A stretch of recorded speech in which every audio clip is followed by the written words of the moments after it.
Okay, hello everybody. I get asked a lot for pictures, for people who may be a little interested in buying this car. And it's always very difficult to show the true quality of a car in pictures, and it's a lot of work for me to send them. So I figured I would just make a quick video, and that would be easy because I can really show you everything about the car, and you can watch it over and over again and really look at it. And then if you have some pictures of some questionable area, I can send those to you too. So, where do we begin? This is a 1986 BMW 535i, and it has a Chevy 5.3 liter V8 L33 engine and 4L60E transmission. The engine mileage is somewhere around 115,000. That's kind of unknown. Came out of a wrecked truck. Runs great. The transmission mileage is unknown. Said to be freshly rebuilt from the guy I bought it from, but I don't have any paperwork or anything like that, so you really only have my word. But it does shift great and it works fine.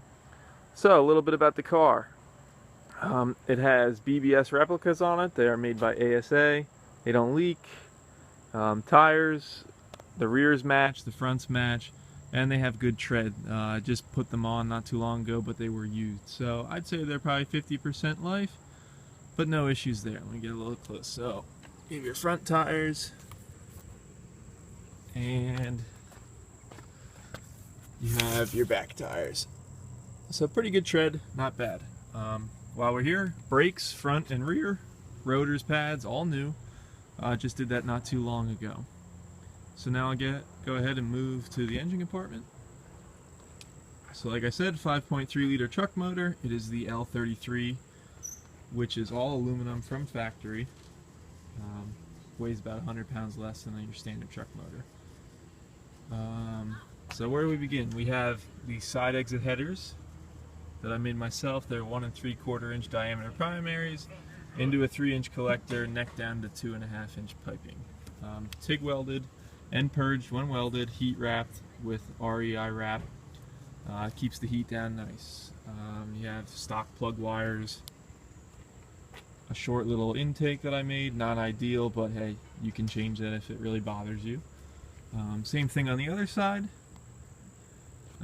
The car does not have power steering anymore. I guess you could retrofit it yourself, but I have the stock reservoir here with the lines down to the depowered box, and have no issues. Keeps it lubricated, keeps it moving. We have a 3 Series, 80s 3 Series brake booster vacuum assist instead of the hydro boost that used to be on this vehicle. Car stops good, no concerns there. Let's see what else. You have a Summit 2-inch core radiator, custom dual passed by myself. So you have your water inlet and outlet on the same side, which makes the hoses short and nice. No issues there. What else can I show you here?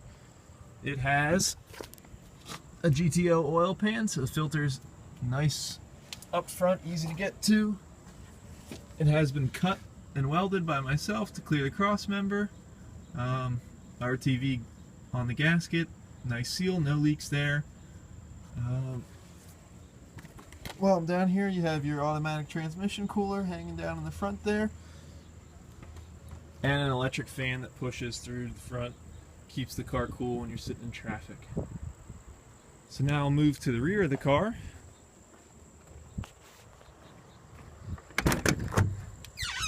And you've got battery relocation kit.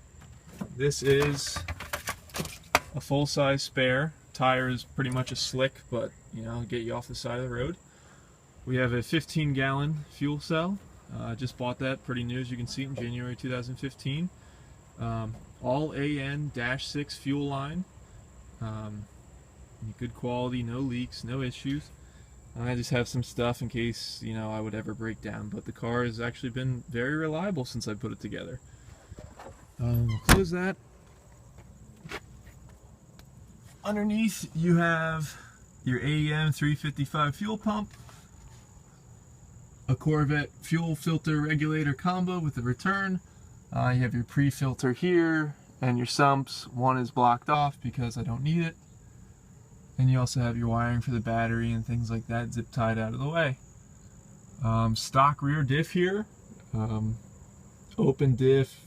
Supposedly has 325 rear gears in it from what I can research. Works okay. May not hold a ton of power or hold up to crazy burnouts or anything like that, but for your average driving and cruising around, it's had no issues. While we're under here, as you can see, car is old. Some stuff is rusty. You'll see some holes in the spare tire well there. You got your undercoating peeling off, but it's actually a pretty solid car for its age. So let's go around the exterior. You've got some paint peeling around the trunk. It's kind of the same on both sides. May have been repainted at some time. I have no idea. Not in any time that I've owned it. Trim around the windows is a little worn out and such. Gas door still there. Obviously nothing there except for the vent for the fuel cell. What else? So you've got a little bit of rust here forming. Probably nothing that's out of place on any car that in the East. You got another little bubble there, and that's actually not so bad in there. I don't know if I get to focus. Oh, the side pipes. Interesting part of the car. A lot of people aren't a fan of them, but it was pretty much the only way for me to get a full exhaust on the car that wasn't ear-splitting loud, and you learn to love them after a little while, so no complaints there. Front fender. Well, first we'll go to the door. So you got some dings in the car. There's that one there. There's a pretty good dent here with some paint chipping. No real rust though. Door gap isn't the best. On the roof here, you got a little dent here, a little ding. Sunroof seals just fine, no issues there. Got some scratching in the paint up here from God knows what. So now back to the fender like originally. So originally I was going to dump open headers right through this hole, and it's just too loud. So patched that back up with the intentions of bondoing it, but just haven't really gotten around to it. Cut the bottom of the fenders off to run the side pipes, and works pretty good. So if we look in the wheel well here, you can see the side exhaust in there, but no real rust in the front end there. Got this dent down here on the lower valence, kind of out of sight, out of mind type of thing. Front end's good. Bumper's pretty straight, just faded plastic from being 30 years old, no issues. Hood, obviously cowl hood that I had installed. That was easier than spending money on Corvette intake and air filter and all that other stuff that I just didn't feel like spending. Windshield, brand new. Had it replaced, the old one was cracked, so that's actually relatively new. The seal around the windshield, just like the rear one is, a little beat up, but nothing you can't complain, nothing too bad. So let's go inside. Inside, this towel out of the way. So the worst part about this car is the rust along this front rocker panel here. So you can see it pretty much follows the whole length of this floor, and there's a bigger hole down by the wiring harness there. But if I stand on this and jump, it's actually pretty solid. So while it definitely needs to be addressed, it's not like your feet are going to fall through the floor at any given moment like some cars that are around the Northeast. There is no carpet up front. I cut it right here at the seats when I built the trans tunnel. You got your wiring hanging out, that's undercoated, a couple holes that I didn't fill. It was originally a manual transmission car, so you have a smaller brake pedal, clutch pedal removed. Gas pedal is hooked up with a low-car universal hot rod pedal kit. Works good, get perfect throttle. Dash, I fit in this F-body cluster. You can see the electrical tape that's kind of blocking out all the idiot lights that don't exist in this car, like for instance ABS or trunk lid open and brake fluid reservoir. That's all stuff that I couldn't get to work. But the tach, speedometer, water temp, oil pressure, and voltage all work. The odometer works just fine. And then for fuel, we have an auto meter gauge that goes back to the fuel cell, and a cheap vacuum boost gauge, just kind of to fill the spot. Missing our radio here. Haven't gotten around to that yet. OBD plug here. B&M quick shifter, and Joe's start panel for that. Passenger side floor is very solid. No issues like on the driver's side. The seats and the door panels are all in actually pretty good shape for how old they are. They're power. They do work in all motions. The front windows and the sunroof all work. Let me show you the driver's seat. A little worse than the passenger seat. Small tear in the bottom. Some cracking on the right bolster. You know, nothing out of the ordinary. Go to the rear seat. You get a nice door squeak.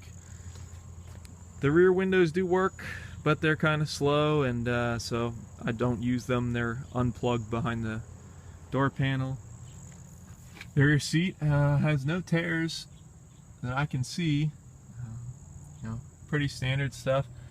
There's floor jack kind of hanging out just in case we get a flat. Interior wise, the worst thing that I could point out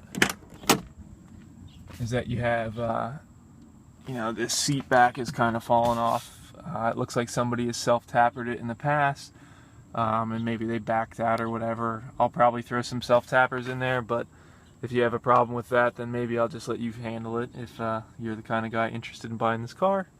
But again, pretty good shape. No leaks from any of the door seals with water or anything like that. The trunk does accumulate some water from time to time, but only if you let it sit in real heavy rain for long periods of time. And with all the holes in the spare tire well, it kind of goes away on its own. Another area of rust that I can remember off the top of my head is back in this area. Let me see if I can get the phone to focus. So right here, this is kind of like a suspension mount, body mount type area. It's got some rust there, definitely a hole, but again, the suspension on the car is pretty solid. Nothing too concerning. You also have some rust around the wheel well on the body.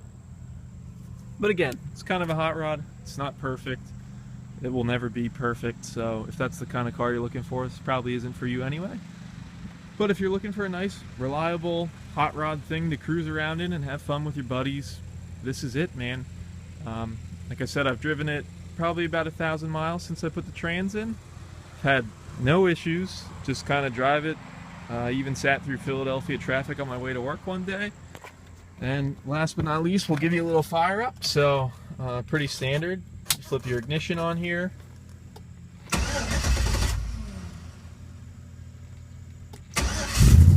Push button start. It's all good. So our other switch is this gauge controls the fuel level. Just easier for me to wire it up that way when I first installed it. As you can see, vacuum boost gauge works. We also have the fan switch, which if you flip it on gives you an indicator light.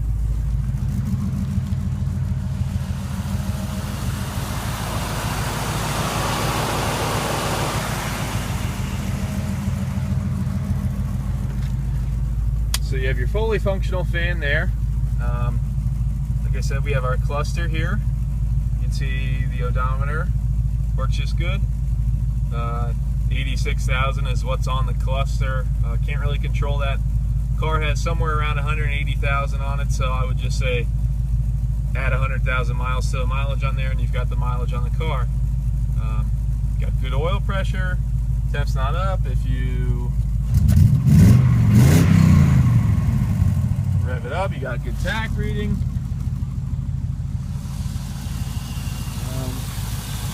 Not much else to say really. Nice quiet motor. It runs smooth. Never have any problems with it. Always fires right up.